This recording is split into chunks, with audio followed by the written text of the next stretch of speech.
Sangai Express ta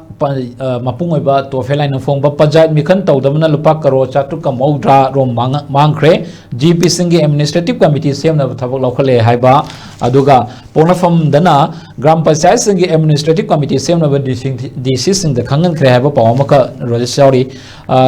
kuire Manipur ge local self body sing si magi matam si loigi dana mikhan pakthok tana leibasi matam sange maramaduna koigi leiriba local body sing da grassroots level da koigi magi fanggadaba khudong saba mayam gi khudong saba si fangdana kibani adubo hairiba si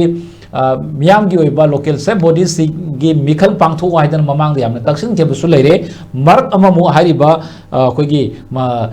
mayam gi development work sing se tongna bane haidana administrative committee ma sem ga thabuk su ton kre amuk lefan gre hoji anoba lenga sina matam khragi oina amuk committee sing se sem na ba decision da khangan kre wa fam khaksi register maine yimbi be masi su sagi panchayati raj aduga ADC haiba body sing election tawdaba se masi yam chauna local sub government akai ba pot abani aduga taseng nadi panchayati raj ki pot su state government gi election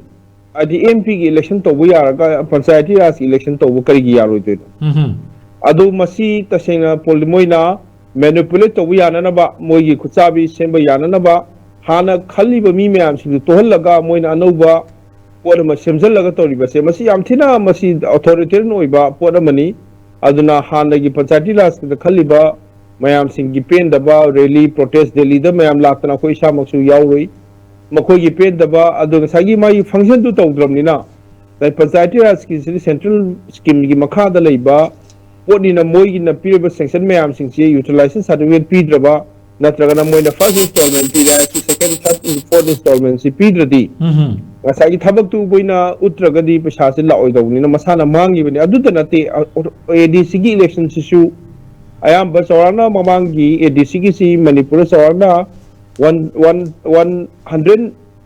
200 ki maya da crore mu piraga central government 150 crore mu piraga around 200 to 300 crore gi maya da ADC gi paisa si tawrakan tawbani sisu ADC si paisa se tawdramnina sahi